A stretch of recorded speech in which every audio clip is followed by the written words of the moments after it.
نبی کریم صلی اللہ علیہ وسلم نے پوری آگاہی کر دی اور ارشاد فرمایا آپ صلی اللہ علیہ وسلم نے کہ نماز جو نہ پڑھنے والا ہے، اس نماز نہ پڑھنے والے کی روزی میں برکت نہیں ہوتی اور نہ ہی اس کی عمر میں برکت ہوتی ہے۔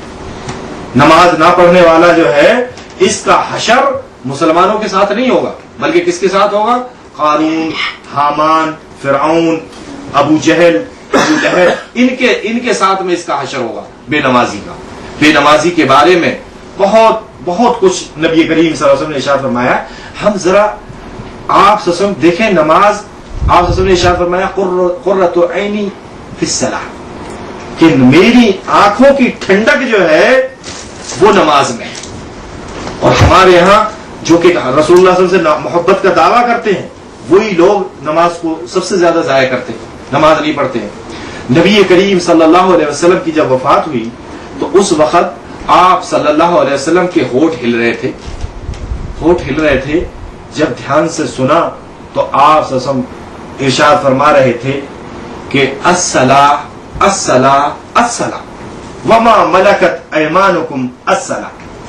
اس وقت نبی کریم صلی اللہ علیہ وسلم کیا کہہ رہے تھے کہ نماز کو قائم کرو، نماز پڑھو، نماز پڑھو۔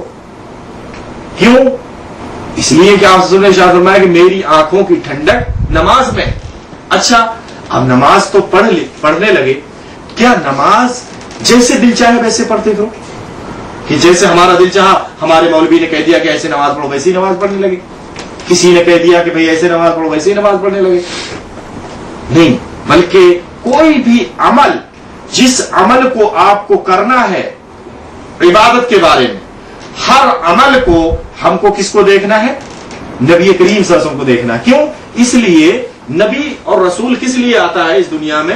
کیونکہ اللہ وحدہ لا شریک، رسول کوئی بھی رسول اس دنیا میں جو انسان ہوتے ہیں انہی میں سے ایک کو مقرر کرتا ہے کہ یہ اللہ کا رسول ہے۔ وہ کس لیے مقرر کیا جاتا ہے؟ اس لیے مقرر کیا جاتا ہے کہ سارے جو احکام اللہ کی طرف سے نازل ہوں وہ انسان کو بتائے کہ یہ احکام تمہارے اوپر اللہ تعالیٰ نے نازل فرمائے ہیں، اور خود بتائے نہیں بلکہ کر کے بھی دکھائے کہ ایسے کیا جاتا ہے۔ نبی اسی لیے اس دنیا میں آتا ہے، اسی لیے اللہ تعالیٰ کسی کو نبی مقرر کرتا ہے۔ اللہ تعالیٰ ہر انسان سے ڈائریکٹ بات نہیں کرتا ہے، بلکہ جبریل کے تھرو یا کسی بھی طرح سے نبی سے بات کرتا ہے، اور وہ نبی بتاتا ہے سب لوگوں کو کہ ایسے ایسے کرنا ہے۔ اسی طرح سے نبی کریم صلی اللہ علیہ وسلم نے ارشاد فرمایا نماز کے بارے میں خاص طور سے کہ آپ صلی اللہ علیہ وسلم نے ارشاد فرمایا کہ میں کعبے سے ڈھوک لگائے ہوئے بیٹھا تھا، میں کعبے سے ڈھوک لگائے ہوئے بیٹھا تھا، اس وقت جبریل علیہ السلام آئے۔ جبریل علیہ السلام آئے اور جبریل علیہ السلام نے آنے کے بعد مجھے ظہر کی نماز پڑھائی، عصر کی نماز پڑھائی، مغرب کی نماز پڑھائی، عشاء کی نماز پڑھائی، فجر کی نماز پڑھائی۔ یہ 5 نمازیں نبی کریم صلی اللہ علیہ وسلم ارشاد فرماتے ہیں کہ 5 نمازیں مجھے کس نے پڑھائی؟ جبریل علیہ السلام نے پڑھائی، اور پہلے دن 5 نمازیں اول وقت میں پڑھائی۔ جو اول وقت ہوتا ہے اس اول وقت میں 5 نمازیں پڑھائی۔ 5 نمازیں اول وقت، جیسے ظہر کا وقت تقریباً 12 بجے شروع ہو جاتا ہے تو پہلے دن 12 بجے پڑھائی۔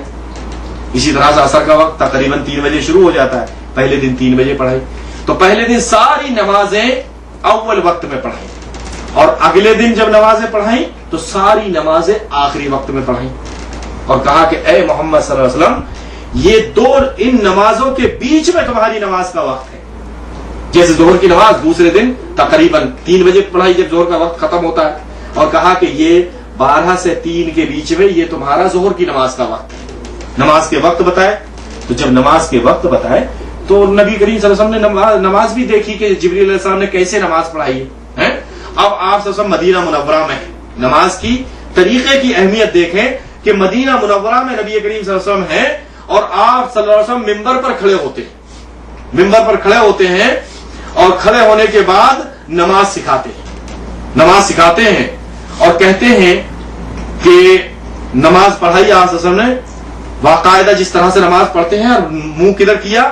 مقتدیوں کی طرف منہ کیا، جو نمازی تھے ان کی طرف، کعبے کی طرف منہ نہیں کیا بلکہ نمازیوں کی طرف منہ کیا، نمازیوں کی طرف منہ کر کے، اور نبی کریم صلی اللہ علیہ وسلم نے سکھائی نماز